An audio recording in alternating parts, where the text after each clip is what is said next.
E aí, galera, tudo bem? Estamos aqui para mais um dia de Unity MetaQuest. O objetivo de hoje é animar o modelo 3D, um robozinho que a gente fez. Isso aí é um quarto, né, que a gente fez. A gente tentou trazer o robô para dentro do quarto, aí dentro do ambiente que a gente modelou. A gente modelou ele no Blender e não vieram. A gente iniciou o dia 2 com a problemática de que a modelagem 3D veio sem a textura, né? O robô também veio sem textura. Então a gente fez a importação dele para dentro do Unity, tanto do ambiente quanto do robô.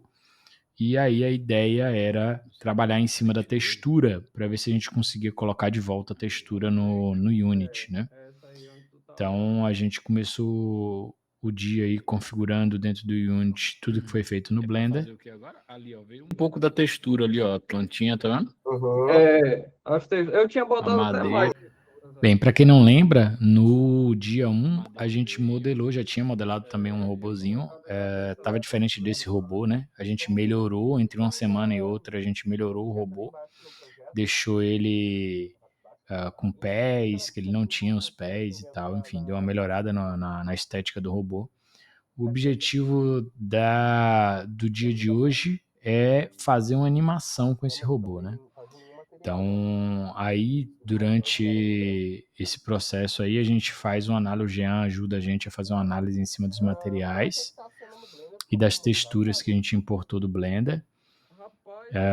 E a gente vai começar uma investigação aí de por que algumas texturas vieram, outras não, para dentro do Unity. No final das contas, a gente acabou descobrindo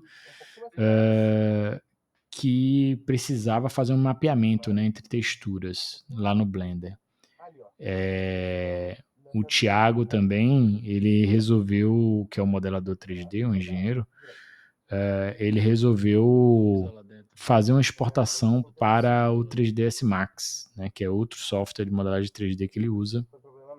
Ali a gente fez a importação no Blender também, para ver se a gente conseguia visualizar. O Thiago, eu pedi para o Thiago compartilhar a tela dele, para a gente ver no computador dele como foi que ele fez a modelagem do ambiente, né? Aí vocês vão poder comparar o ambiente que foi modelado originalmente pelo Thiago, que foi esse, e o ambiente que foi importado para o Unity. Perceba que a gente ainda está com esse problema, tá? Das texturas, nem todas as texturas estão indo da modelagem para o Unity, né? Provavelmente no dia 3, no próximo dia de reunião, a gente deve resolver isso. A gente já está adotando algumas estratégias, como eu disse, né? Para tentar contornar esse problema de importação, que é usar o 3ds Max, mas a gente vai aguardar o dia 3 aí para o Thiago trazer a solução. Aí já é dentro do Unity, né? A gente resolveu usar só o robô mesmo, né? E deixar ele em pé. Ali sou eu usando o MetaQuest 3 para tentar visualizar o robô dentro da cena, né? A gente está esperando carregar no Unity para a gente visualizar o robô. Nesse momento aí, a gente só queria, então, a gente meio que abandonou o cenário do Thiago, do modelador 3D, para poder trabalhar só com o robô, né? Então, a gente a gente deixou para próximo dia o problema das importações das texturas e decidimos partir para uma próxima problemática que a gente está resolvendo aí, que é colocar o robô no ambiente padrão e aí depois animar ele, né? Depois a gente vai tentar adicionar um esqueleto e animar ele.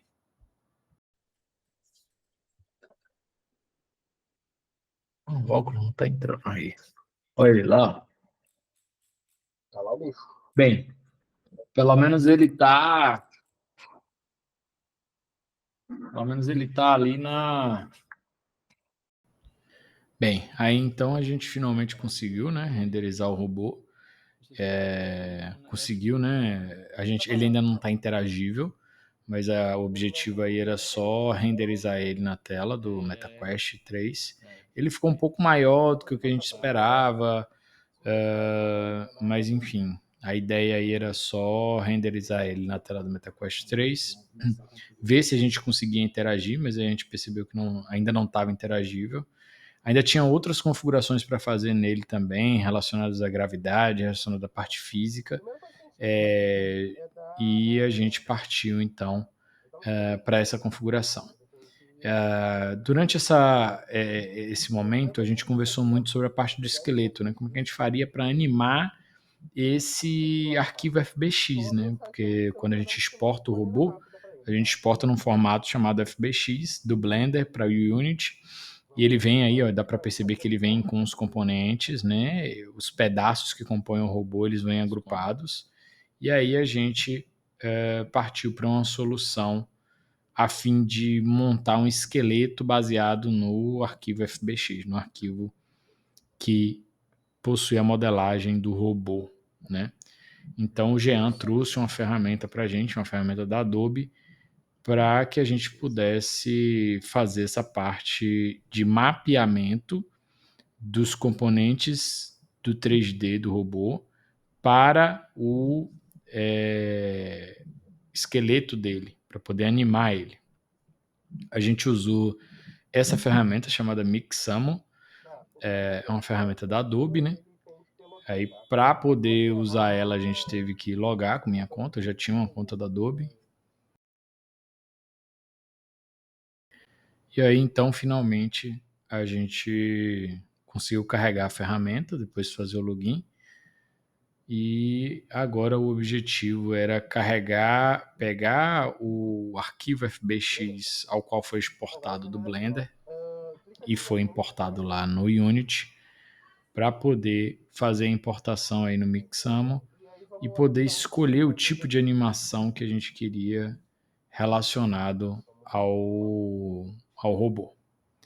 Então aí a gente carregou, né, o arquivo FBX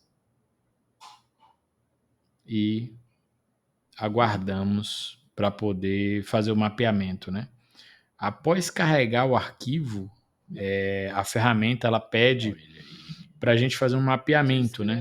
Ou seja, a gente mapear ali, ó. Primeiro ele carrega o FBX, né, para te dizer como foi que ele identificou o FBX, como foi que ele renderizou o FBX. E aí depois, na próxima etapa ali, ele vai pedir para fazer o mapeamento, né, para que a ferramenta identifique onde é que está a boca do robô, onde é que está a mão, onde é que está a dobradura do braço, né, onde fica o cotovelo, onde está a dobradura da perna, que é o joelho, e aí a gente fez esse mapeamento, né? Basta colocar as bolinhas das cores correspondentes no lugar onde ele diz ali na imagem para colocar a imagem de exemplo. A gente percebeu nesse momento, foi o que o Jean falou para a gente, que o ideal teria sido que a gente tivesse modelado o robô com os braços abertos. Por quê? Porque é mais difícil aí nesse momento, vocês vão perceber inclusive que depois que a gente fizer o mapeamento do robô, o braço dele vai ficar com um pedaço da modelagem errada. E é justamente por isso que se separa os braços do robô, para na hora de você adicionar o esqueleto dele, você poder não confundir o braço, nenhuma das partes do robô, né? Então perceba que os braços estão encostados no tronco. Então quando você faz esse mapeamento do esqueleto, corre o risco de o braço se confundir com o tronco, que é o que vocês vão ver daqui a pouco. Mas conforme tu vai avançando no uso dele, tu vai ser percebendo essas falhas. Mas ainda assim, que nem aquele caso da modelagem. São falhas que são mais fáceis de corrigir do que causar uma falha do zero e depois ter que corrigir lá na frente. Né? Bem, aí finalmente a gente teve nosso primeiro modelo, né? Ele conseguiu carregar o arquivo FBX e fazer o mapeamento do esqueleto, certo? Olha lá, ó. Aí a gente consegue inclusive mostrar ali só o esqueleto. Aí eu inclusive depois acabei escolhendo outra animação, que é uma animação dele dançando.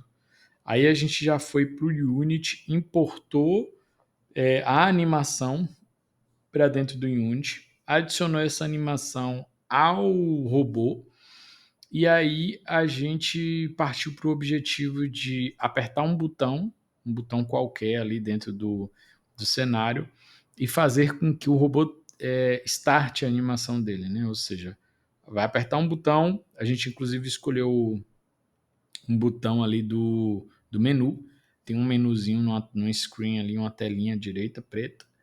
A gente escolheu o botão azul para dar um clique nele e poder animar, fazer o trigger do start da animação do robô dançando.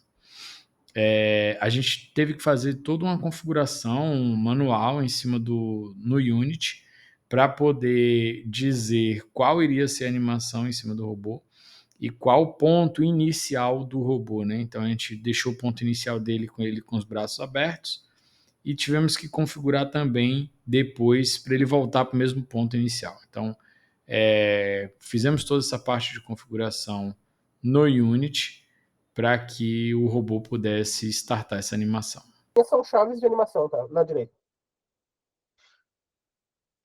Não. Um pouquinho mais para a esquerda, no meio dessas bolinhas ali. Aí. Clica em uma e dá Ctrl A. Copia todas. E agora volta lá no robô principal, na cena, no T-Pose. Clica aí e vai na animação e Ctrl V. Aí então a gente fez uma cópia, né, da animação que foi feita para dentro do robô. E aí então o robô começou a dançar, tá vendo? Ou seja, a gente conseguiu copiar as propriedades de animação do robô para dentro da nossa modelagem e finalmente conseguimos fazer ele dançar.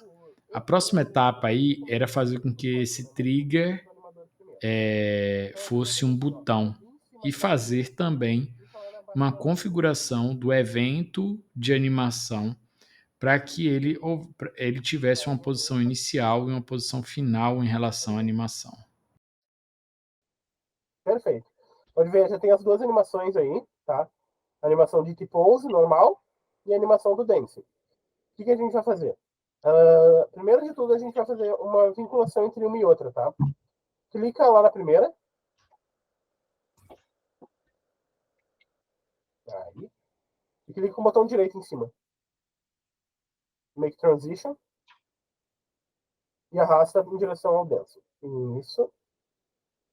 Pode clicar de novo também na Dance e faz o caminho contrário.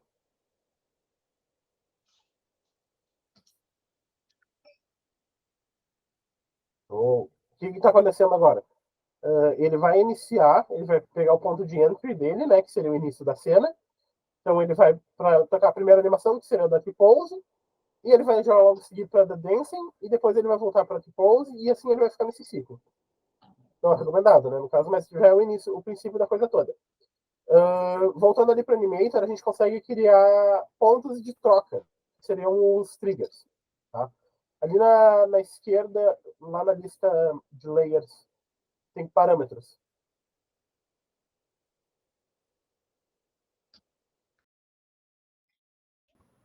Aí, mais uma vez, agora a gente, após fazer a configuração do trigger da animação, a gente abriu no MetaQuest 3 para ver, né, isso acontecendo, essa animação acontecendo. Só que aí a gente percebeu que não tinha ainda o vínculo com o botão, né? Então aí está carregando ainda a animação e aí o robô está na posição inicial. Então a gente precisava fazer um vínculo com algum botão para fazer o start, né, dessa animação. Então a gente partiu para isso nesse momento. Aí esse é o momento que a gente começa a fazer o vínculo da animação com o código, né? E a gente codificou o robô e o set trigger dele para ser dançar, né? Então a gente criou essa função dançar para que a gente pudesse vincular essa função dançar. A gente inclusive tinha colocado o nome da função só dançar e confundiu com o nome da classe, né? Aí a gente alterou o nome da função para dançar função. E assim a gente conseguiu reconhecer ela ali, ó, nas functions, tá vendo? Ou seja, on-click, no clique do botão, trigger a função, função dançar dentro do objeto dançar ali, tá vendo? e relacionado ao objeto T-Pose, que é o objeto do robô. Então a gente conseguiu fazer com que ao clicar ali naquele botão, além de passar a tela, porque ele passa a tela, né? Next Step ali, ele fazer também com que rodasse o trigger da animação da dança do robô. Então a gente fez isso e carregou novamente no óculos para visualizar o efeito no óculos. Perceba que todas as configurações que a gente faz no Unity, a gente tem que estar a todo momento buildando e rodando no óculos, né? Porque assim, até daria para a gente dar play ali tem um ambiente simulado, mas a experiência de estar usando o óculos e de conseguir olhar para um lado e para o outro e ver a animação no óculos é muito melhor, é muito mais garantido, né? De que o código vai funcionar da forma que a gente espera, certo? Então aí começou a carregar já o novo código com o trigger da animação relacionado ao botão, tá vendo? Apertou o botão e aí o robô começou a dançar. Então a gente conseguiu fazer com que o código C# associado ao botão daquela tela tivesse um vínculo com o trigger, o start que a gente criou para a animação do robô. Perceba também que a animação do robô ele começa com os braços abertos na posição chamada de T-pose e ele dança, depois ele volta para a mesma posição. Isso também foi configurado para que fosse feito dessa forma. Outra coisa que a gente pediu para ver depois foi a modelagem original desse robô, né? E aí o Thiago mostrou para a gente essa modelagem original do robô. A gente não conseguiu importar também os materiais exatamente do jeito que estão aí, por isso que o robô está diferente no Unity. E esse é um dos problemas que a gente ficou de resolver no próximo encontro nosso. Espero que tenham gostado do robô. O Thiago fez com muito carinho esse robô. Deu bastante atenção à modelagem, tanto do robô quanto do ambiente. Ele já conseguiu, inclusive, nesse momento que eu estou gravando o vídeo, gravando essa narração, ele já conseguiu superar alguns problemas de importação de materiais, né, de texturas, mas a gente vai deixar isso para um próximo vídeo, tá? Nesse momento aí a gente só finaliza nossas considerações, a gente comenta sobre o robô que o Thiago modelou e a gente traz para um próximo encontro nosso os desafios de importar esses materiais de uma forma mais consistente dentro do Unity, né? Mas pelo menos conseguimos nosso objetivo, que era animar um robô no Unity. E muito obrigado a todos. Até a próxima. Então eu vou verificar esses